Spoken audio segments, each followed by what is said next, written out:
Сайн байцгааны хүндэт үзэгчтэй. 7 хоногийн пүрэв баасан гаргуудад та бүхэнд хүрдэг нээлттэй зэсэг нэг Баянхонгор 7 хоногийн тайм хөтөлбөрийг Баянхонгор аймгаас бэлтгэх хүрэхэд бэлэн боллоо. Анхаарлаа хандуулна.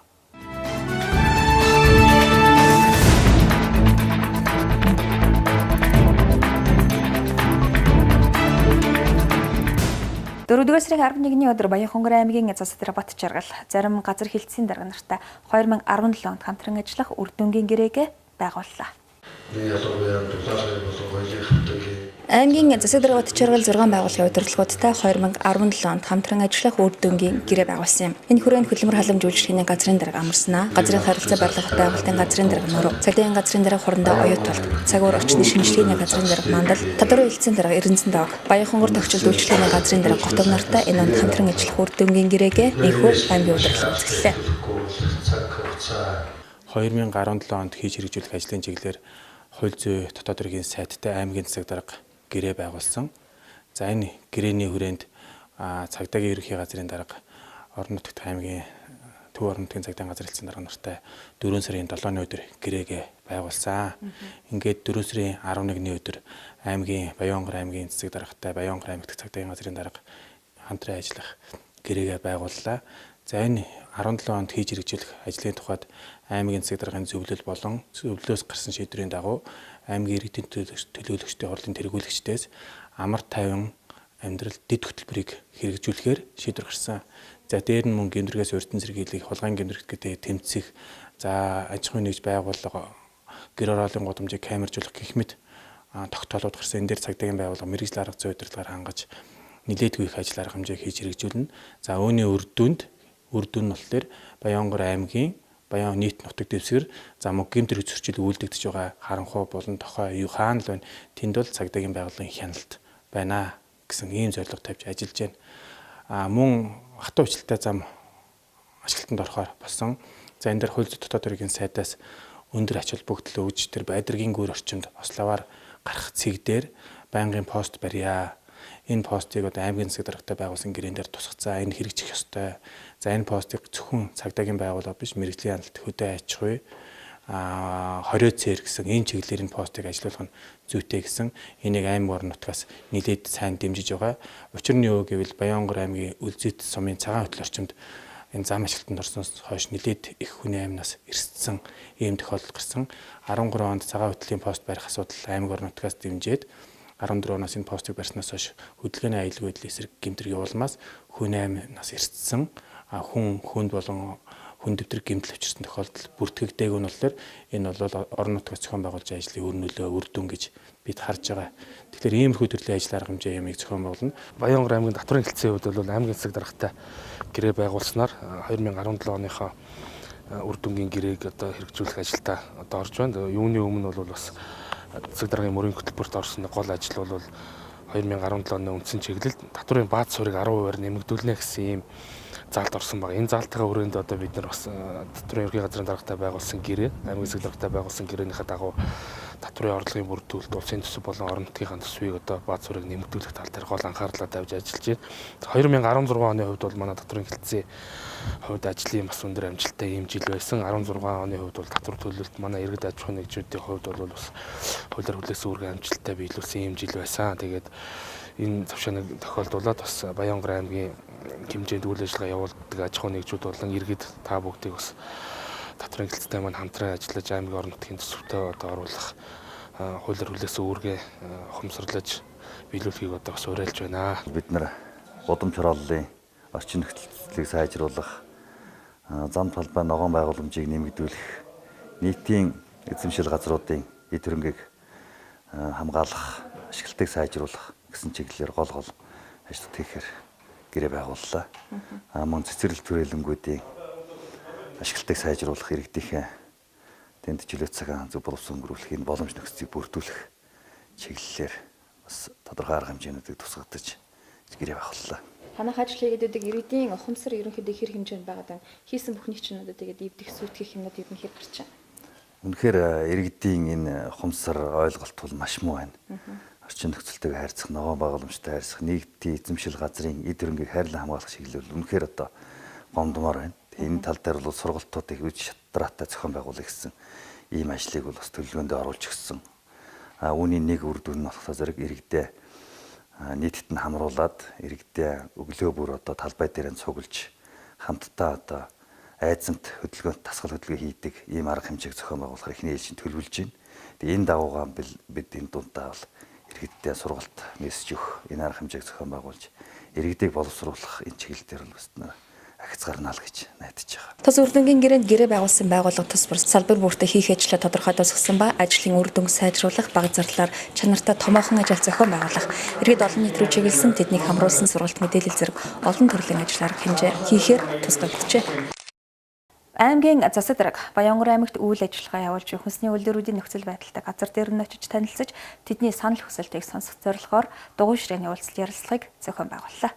Уулзалтын үеэр засаг дарга Батчаар сүүлийн судалгаагаар манай хүнс үйлдвэрлэгчид аймгийн нийт хэрэглээний тал өрөхгүй хувийг хангаж байгаа нь хангалттай тоо биш байна. Үйлдвэрлэгчдийн хувьд үйлдвэрлэлээ өргөжүүлэх, чанар хүртээмжээ сайжруулах тал дээр онцгой анхаарах шаардлага байгааг онцлоод хөгжлийн корпорацийн зэрэгдэг ажилсаг төв эх 7 дугаар сард ашиглалтанд орсноор жижиг дунд үйлдвэрлэлийн салбарын ажлын байраар хангагдаж нэгдсэн зохион байгуулалтанд орж тогтвортой үйл ажиллагаа явуулах боломж бүрдэн гэдгийг хэллээ. Талх нарийн бооны сүлжээ дэнгэр хоршооны хувьд тоног төхөөрөмжөө нэмэгдүүлэх шаардлага байгаа. Ингэснээр 50-60 хүнийг байнгын ажлын байраар хангаж үйлдвэрлэлийн хүчин чадлаа 3 дахин нэмэгдүүлэх боломжтой бол бусад хоршоо үйлдвэрүүд аймгийн зах зээлээс хальж Улаанбаатар өвөр хангаа зэрэг бусад хотуудад бүтээгдэхүүний хөргийг сонирхолтой байдаг байна. Эдгээр үйлдвэрүүдийн хувьд сав баглаа бодлын асуудлын хурцаар тавигддаг байна. Улаанбаатар хот болон урт торшид ууд захиалж хийлэг гэхээр доод тал нь 10,000 хувиар гаргах шаардлага тавьдаг болохоор тэр бүр сав баглаа бодлоо шинжлэх олон дахин хэвлүүлээд байх боломжгүй байдаг гэж. Мөн тус үйлдвэрүүдийн ярьсан гол асуудлын нэг нь орон нутгийн зах зээлийг хамгаалж өгөхөд хамтарч ажиллаж санхүүгийн хувьд тодорхой дэмжлэг үзүүлж гэсэн саналыг төлхөө гаргаж байлаа. Аймгийн засаг дарга үйлдвэрлэл эрхлэгчдийн хэлсэн зүйлсийн харуул шаардлагатай байгаа хөрөнгийн их усвараа маш тодорхой гаргалгаатаар төсөл болгон бичээд холбогдох албаныханд ханд. Энэ удаад та бүгдийн тавьсан саналыг эх сарын 1-ний дотор шийдэж өгье. Ажлын байр хүссэн үйлдвэрүүдэд ажилсаг төвд үйлдвэрийн өрөө байраар хангая. Хамгийн гол нь та бүгд үйлдвэрлэлээ маш тогтвортой, чанарын өндөр түвшинд явуулах хэрэгтэй. Хэрэг орон нутагт үйлдвэрлэж байгаа бараа бүтээгдэхүүндээ ижил төрлөөхийг бусад газраас авч борлуулад орон нутгийн бизнес эрхлэгчдэд дэмжихгүй байх юм бол аймагт байгаа 8 нэрийн дэлгүүрүүдийг тусгай зөвшөөрөлтөй ярих хэмжээнд хүртэл асуудлыг тавина. Мөн гадны бараа бүтээгдэхүүн борлуулж байгаатай нь орон нутгийн татвар ногдуулах замаар өөрийн аймгийн үйлдвэрлэгчдэд дэмжих бүх талын арга хэмжээг авч ажиллая гэдгээ мэдэгдээд аймагта дунд хэмжээний сав баглаа бодлын үйлдвэр байгуулахар болсноо үйлдвэрлэгчдэд дуулгасан юм а.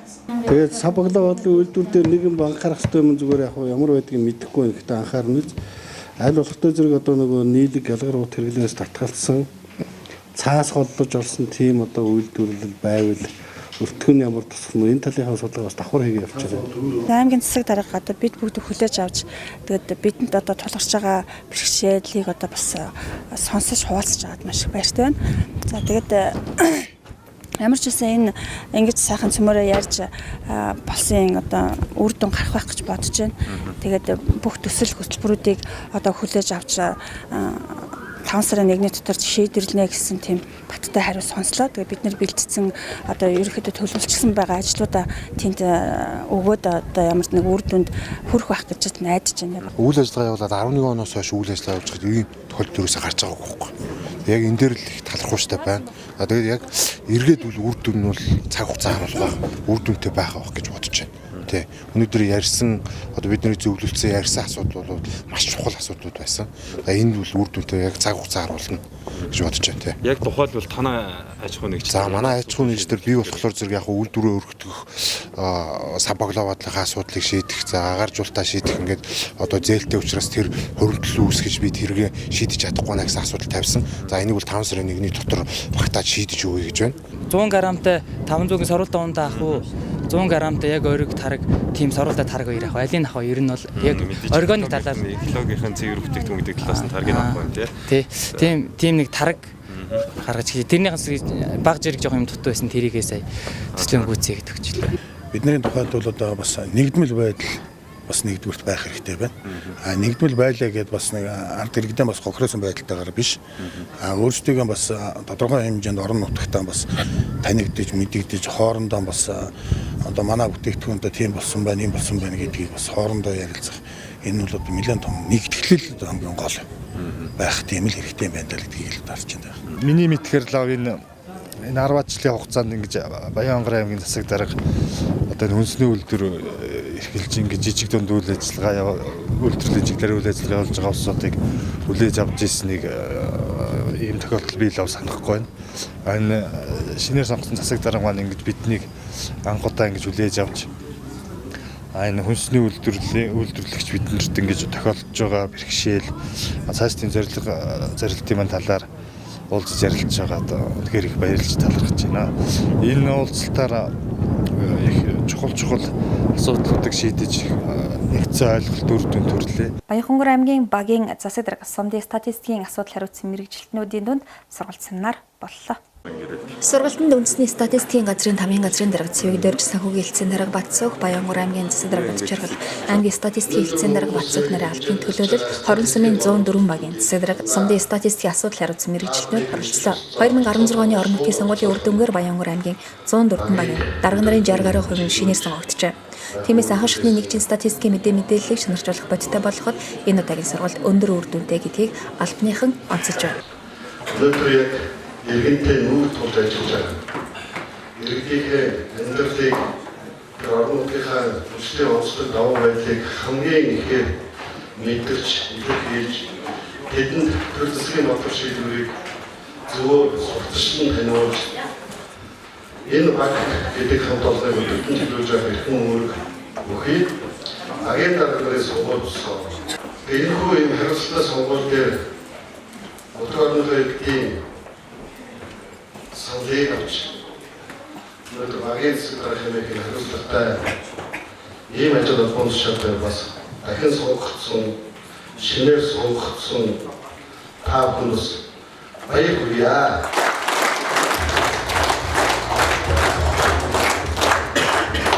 Дэлхийн аль цус орнд статистик тоо мэдээлэлтэй маргадаг энэтэй санал зөрдөг тийм зүйл байдаг.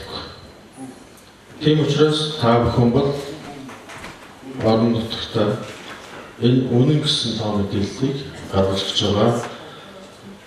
Хууль эрхийг бүрхүүлсэн манай статистик нөгөө талдаас энэ төрлийн анхны нэгжийн дарга нар болон бас сумдын яг энэ үнэн тоо баримт тоо судалгаа мэдээг нэгтгэж өгдөг ийм хүмүүс нэг талтай. Мөн нөгөө талдаа бас өндөр хариуцлага хүлээж өгдөг. Энэ нь юу гэхээр хувь хүний болон байгууллагын нууцд та бүхэн орж танилцдаг эрхтэй. Тэд энэ удаагийн сургалтаа статистикийн салбарын хууль, эрх зүйн орчин үйл ажиллагаа, статистикийн мэдээ гаргахад гүйцэтгэх үүрэг, хүн ам, өрхийн мэдээллийн сан, мал тооллогын мэдээллийн сан, түүний зорилго, хэрэглээ, эдийн засгийн салбарын мэдээ тайлан гаргахад анхаарах асуудал, өрхөд суурилсан судалгааны мэдээллийн чанар, анхаарах асуудал, статистикийн мэдээллийг ашиглах зэрэг сэдвийн хүрээнд мэргэжилтний сургалтанд хамрагдах юм. Статистикийн мэдээлэл гэдэг бол нэгдүгээр өрхөд суурилсан мэдээллийг бас ингээд цуглуулж байгаа тийм ээ. Хоёрдугаарт нь эдийн засаг болон нийгмийн мэдээллийг цуглуулж байгаа. Тэгвэл өрхөд суурилсан энэ мэдээлэл маань төвөр судалгаагаар явагдаж байгаа. Төвөр судалгааг яг тэр сонгогдсон өрхөөс яг тэр өрхөөс мэдээллийн авах нь ямар ач холбогдолтой вэ гэдгийг энэ судалгаагаар энэ багийн засаг дарга тайлбарлаж хэлхий. Тухайн аж ахуйн нэгжээс авж байгаа мэдээлэл маань яг үнэн бодиттой авахын тулд яаж авах вэ? Авсан мэдээллийн цаашд юу юунд ашигладаг вэ? Статистикийн мэдээллийн ач холбогдол гэдэг маань яг юу юм бэ гэдгийг энэ яг тайлбарлаж өгөхөөр энэ сургалтын ач холбогдол бас оршиж байгаа. Ер нь одоо яг анхан шатнд хөтлөгдөж байгаа өөрсдөө гаргаж байгаа өрхөөс авж байгаа бүх мэдээллийг хэрхэн гаргах талаар бол нэгдсэн нэг заавар өгж ойлголт өгч байгаа. Манай аймгийн тухайд бол одоо нийт 104 багтай, үүний 63 багийн дарга бол энэ жил шинээр томилогдсон 60.5% шинжлэгдсэн учраас бол ер нь багийн дарга нарыг одоо бүх мэдээллийг авахд нэгдсэн нэг ойлголттой болгож заавраар хангаж өгч байгаа. Хоёр нь одоо бол арзангүй саналсан шүү дээ. Одоо чинь 2000 онд одоо намайг багийн засаг даргаар анхаарч байхад дандаа цаасан хэлбэрээр гараар өгдөг маш хожуу ирдэг мэдээлэгддэг байсан бол одоо бүх юм одоо захим интернетнүүд ашигласнараа бид нар хугацаа алдахгүйгээр цаг тухай үрдэн мэдээлэх бүгэн боломжтой чадвартай болсон. Энэ удаагийн сургалт нь Баянхонгор аймгийн багийн засаг дарга нар нэгдүгээр цугларсан анхны уулзалт болж байна. Бүхий л талаар дэмжлэг тусцаа үзүүлж Дэлхийн эрүүл мэндийн байгууллагын суурин төлөөлөгчөөр ахлуулсан ажлын хэсэг төрөөс 2017 онд эрүүл мэндийн талаар баримтлах бодлогын хүрээнд хэрэгжиж буй дэд хөтөлбөртэй танилцах үеэр Баянгөр аймагт эрүүл мэндийн мобайл төслийг хэрэгжүүлэх болсноо мэдээллээ. Энэ үеэр Баянгөр аймгийн Эцэгдэр Батчиргал дэлхийн эрүүл мэндийн байгууллагын Монгол дахь суурин төлөөлөгч ноён Сонёт Уг хүлээн авч уулзсан юм. Дэлхийн эрүүл мэндийн байгууллагын ажлын хэсэг эрсэнд олзуурхаж байгааг аймгийн Эцэгдэр Батчиргал илэрхийлээд уг дэд хөтөлбөрийн боловсруулалтын шатанд зөвлөгөө өгөх боломж нээлттэйг цохон тэмдэглэсэн юм. Энэ үеэр ноён Сонёт Уг дэд хөтөлбөрөө англи хэл дээр орчуулахыг зөвлөж байсан юм. Ингэснээр дэлхийн донор орон хандивлагч байгууллагуудаас эрүүл мэндийн чиглэлийн төсөл хөтөлбөрийг Баянгөр аймагт татах бололцоо дэлхийн эрүүл мэндийн байгууллагын зүгээс нээлттэйг дийлээд дэлхийн нийтийн хэрэглээнд нэвтрээд 5 жил болж буй эрүүл мэндийн мобайл төслийг Баянгөр аймгийн Баянлиг сумд хэрэгжүүлэхээр сонгосноо мэдээллээ. You know, Mongolia is a very big country. Монголын хувьд бол маш том газар нутагтай, хүмүүс нь бол их тархаа бутгай амьдардаг. Өөрөлд аймгийн хувьд бол хүмүүс бол аймгийн төвөөс их хол амьдардаг. За энэ зөвхөн аймагт бол аймгийн төв тохиолдол зохицох сумд ч энэ асуудал байдаг. Өөрөлд хүмүүс бол сумын хувьд бол хүмүүс сумын эрүүл мэндийн төвөөс их хол амьдардаг учраас бас эмнэлэг дээр тэр болгоо очтгоо нэг юм байдалтай байдаг. Тэгэхээр тийм учраас бид нэр орчин үеийн ийм технологиг бол нэвтрүүлж байгаа. Тэгэхээр энд орчин үеийн тийм мобайл эрүүл мэндийн технологиг бол мэдээлэл IT технологи буюу мэдээлэл харилцаа холбооны ийм технологитой бас хамтран бол нэвтрүүлж байна. Энэ технологиуд бол сүүлийн 5 жилд бол дэлхийн зах зээл дээр нэвтэрсэн. Энэ технологиг бол зөвхөн сумын эрүүл мэндийн төв буюу төв эмнэлэгт ашиглаж зогсохгүй энэ мобайл эрүүл мэндийн технологиг айл өрхөт нь очиж гэрт нь бас ашиглаж болох юм давуу талтай. За тухайлбал цөмөр эхог аваад үзье. Эхогийн хувьд бол зөвхөн эмнэлэг дээр ашиглаад авах юм бол тэр болгоо хүмүүс эмнэлэг дээр очиод байж чадахгүй. Харин гэрт нь тэр зөөврийн Wi-Fi холбогдолтой эхог гэрт нь авч очих юм бол нэг хүн болгон тусламж үүсгэгээ газар дээр нь авах хүртээмжтэй боломжтой болж байгаа. Энэ эхоны хувьд бол эхог бол бид нар таблет, смартфон гар утсуудтай бол хамтарч ашиглаж болно. Өөрөлд эхоныхоо үр дүнг шууд таблет дээр газар дээр нь харах, эсвэл гар утсан дээр эхоныхоо үр дүнг харах юм боломжтой болж байгаа. Эрүүл мэндийн мобайл төсөл хэрэгжснээр интернетийн сүлжээ орсон алслагдмал бүс нутгаас тухайн өвчтний талаарх мэдээллийг дараагийн шатлалын эмнэлгүүд рүү шуурхад дамжуулж эмнэлгийн яаралтай тусламж үйлчлэгийг оновчтой хүргэх боломж нээгдэх юм. Өмнө нь уг төсөл бууцгаан сумын 5 багт амжилттай хэрэгжсэн байдаг. Баянлиг сум нь одоогийн байдлаар интернетийн сүлжээг 2 сумын нэг. Интернетэд орохын тулд сумын төвөөс 10 км явах шаардлагатай болдог. Энэ байдал нь төсөл хэрэгжээд хүндрэл дагуулж байна. Тэгвэл аймгийн төвөөс 60 сая төгрөгийн хөрөнгө оруулалт хийж ирэх 5 дугаар сард G-Mobile-ийн сүлжээг тус суманд нэвтрүүлэхээр болжээ. Ингэснээр тус сумын хүн ам бүхийн нутгийн 70%-ийг өөрийн телефон, интернетийн 3G сүлжээгээр хангах юм. Мөн эрүүл мэндийн мобайл төсөл бодитоор хэрэгжих боломжтой болно. 2018 онд тус сумын бүх нутаг дэвсгэрт интернетийн сүлжээ бүрэн нэвтрэх юм байна. За энэ мобайл технологийн гол онцлог юм байна гэхээр ерөөсөө малчны гэрт очиод одоо хүнийг үзэх одоо бид нар нөгөө хавдрын илтгэрүүлэг халдварт бус өвчний илтгэрүүлэг гэдэг нэг юмнууд сумдад хийдэг. Тэгээд тэрийг хийхэд бол хамгийн үр дүнтэй одоо хүмүүс заавал сумынхаа төв рүү ирээд айхгүйгээр хүний цэцлэгийн бичлэгийн одоо зүрхнэндээ ямар өөрчлөлттэй байна гэдгийг нь харчин тэр нь даралтыг нь гэрт нь хэмжээд даралт нь ямар байна гэдгийг тэгээд гэрт нь зөвлөгөө өгөөд үнэхээр тэр хүн 2 дахь шатлалын 3 дахь шатлалын эмчилгээ үйлчлэгээ шаардлагатай үед нь бол тэр мобайл технологи тап дээр байгаа таблет дээр байгаа тэр бичлэгээ одоо нарийн тусламж 2 дугаар шатлалын эмнэлгийнхаа нарийн мэргэжлийн центр руу явуулаад зөвлөгөө аваад энэ хүнийг сумандаа та амжилж болох юм байна. Ийм эмчилгээ энэ хүнд хий гэдгийг заавар авч болно. Мөн эсвэл тэр хүн одоо яаралтай наашаа 2 дахь шатлалд ирүүлээд өшөөд цаашаа 3 дахь шатлалд илүү онш содруулах илүү одоо таныг төхөөрөмжтэй гадар очих шаардлагатай байна гэдгийг шийдэж ийм технологи байгаа. Тэгэхээр энэ технологи бол үнэхээр үр дүнтэй байна гэдгийг бусад аймагуд ч гэсэн одоо сая туршлалын төслийн маань тарингийн хурлуулаад бас хэлцэгдээд ингээд өвчин туссан хойно биш тусгаас өмнө оншилж урьдчилан сэргийлэх арга хэмжээ авах нь нэн чухал. Энэ хүрээнд Баянгөр аймаг энэ жилээс эхлэн бүх сум багт амьдарч буй иргэдийг эрүүл мэндийн үзлэг шинжилгээнд бүрэн хамруулах зорилт тавьсан. Эрүүл мэндийн үзлэг онцлогын хамрагдахаас зориуд зайлсхийдэг нийгмийн бүлгийг албадан хамруулах хүртэл арга хэмжээ авч ажиллахаар болсноо аймгийн Эцэгдэр Батчиргал дэлхийн эрүүл мэндийн байгууллагын суурин төлөөлөгчид энэ үеэр дуулглаа.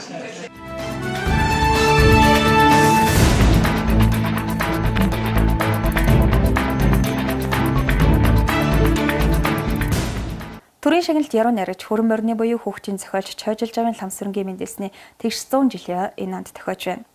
Энэ аг зохион байгуулах ажлын хэсгийнхэн Улаанбаатар хотод очиж түүний гэргийг цэнц сурангаад хүндэтгэл үзүүллээ.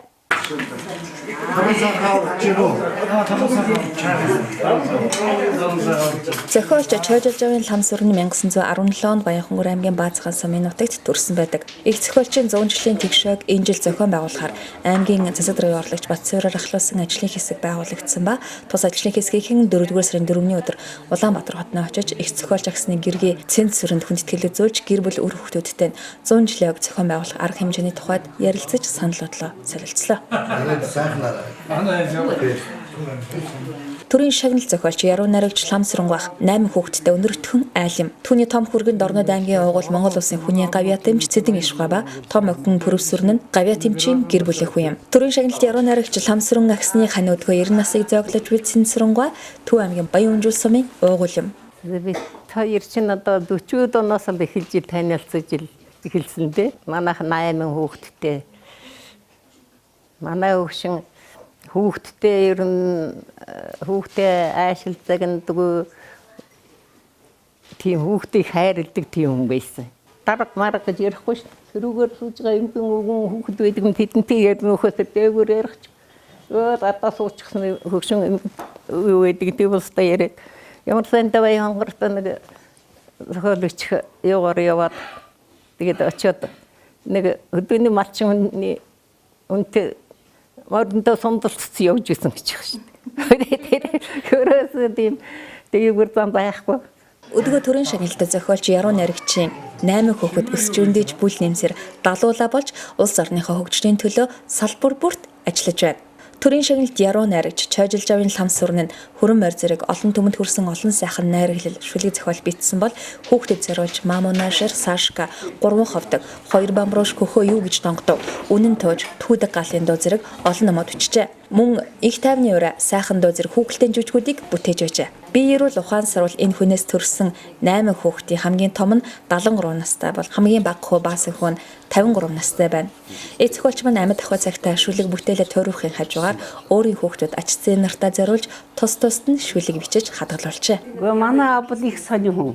Ерөөсө тэгж одоо хүнтэй адилхан одоо зарим хүн чинь тэгдэг штэ нэг юм бичхийн тулд ч н одоо ширээ сандал чимээгүй байх одоо юу гэдгийг баах юм шаарддаг тий. Манай аав бол ерөөсө тэгдэг.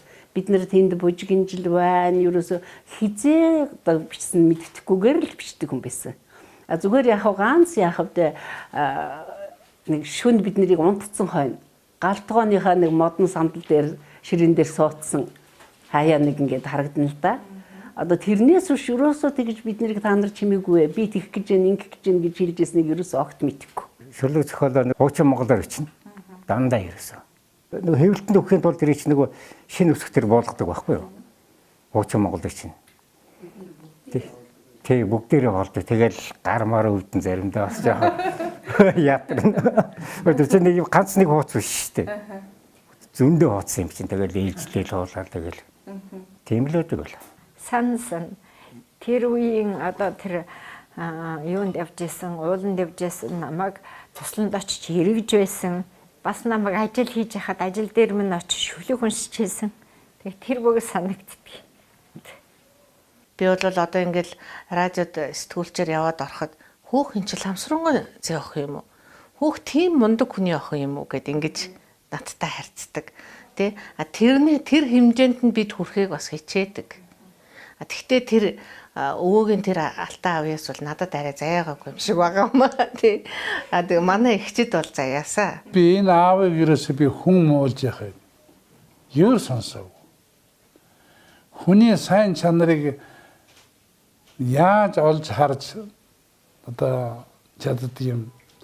Хүний алдааг яаж өршөөж өнгөрөөж болдгийг одоо би эцгээс хатам эцгээс л сурсан гэж хэлж болно доо.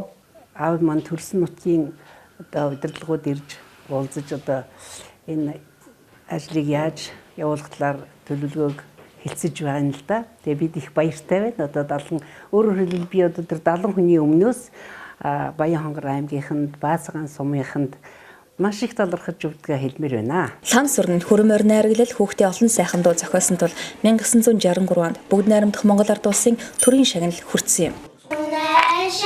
Манай тоглоо тоглоё. Авэж хоёрын авсан тоглоом биш үү?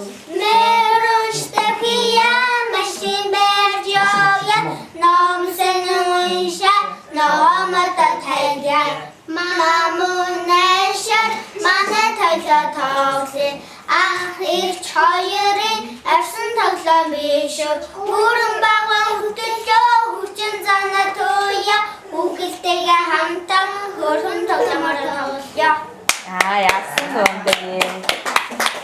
Хөсөд аж ахуйн яамнаас хэрэгжүүлж хөдөө аж ахуйн маркетинг төслийн хүрээнд Баянхонгор аймгийн Галууд, Баян цагаан, Жаргалан цамын мал эмнэлгийн үржилтийн тасгийн малын эмч нар эд бүрэн тоноглогдсон мотоциклтай боллоо.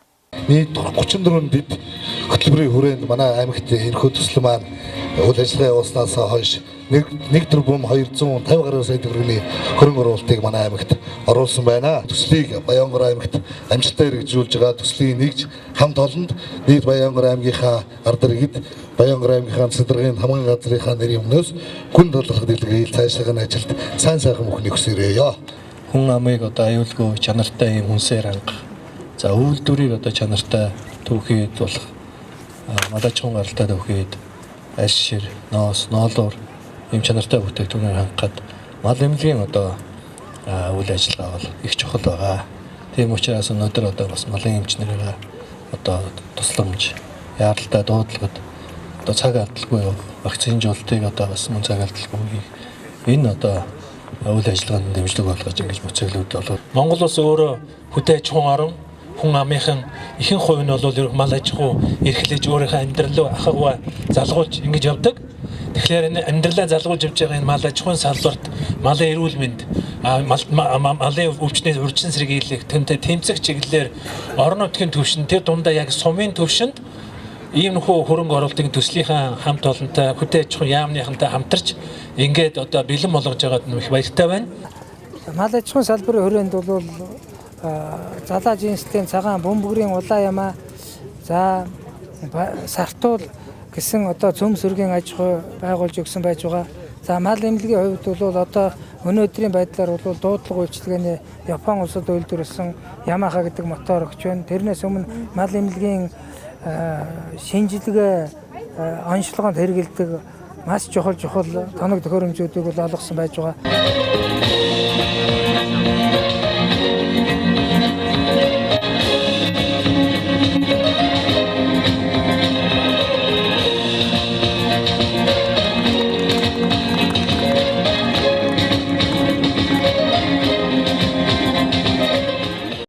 Өнөөдөр бас одоо малын эмч нар, малын эмнэлгийн одоо тасагт моциклүүд одоо ардуулж байна. Тэгэхээр энэ өөрөө бас одоо энэ үйлчлэгийг жоохон шуурхаа болгох. За одоо хоолоослогдсон газар одоо яаралтай дуудлага юм гарсан тохиолдолд шуурхаа очих гэдэг ингээд олон талын ач холбогдолтой.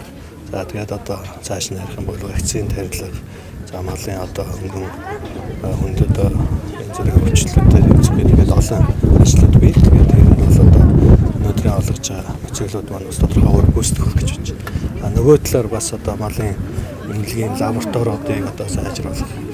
За мөн одоо малын тэжээлийн даримт оруулалтыг одоо тариалтыг нэмэгдүүлэх гэдэг олон хэлбэрээр бас тусал маань ажилладаг байгаа. Малчтаа түргэн шуургаг хүрэх энэ мотоциклыг нийлүүлж байгаа. Энэ маань бол одоо бидний үйл ажиллагаа, бидний малчтаа хурж малчин бүрийн хотод хурж ажиллахад томоохон одоо хөрөнгө оруулалт дэмжлэг болж байна.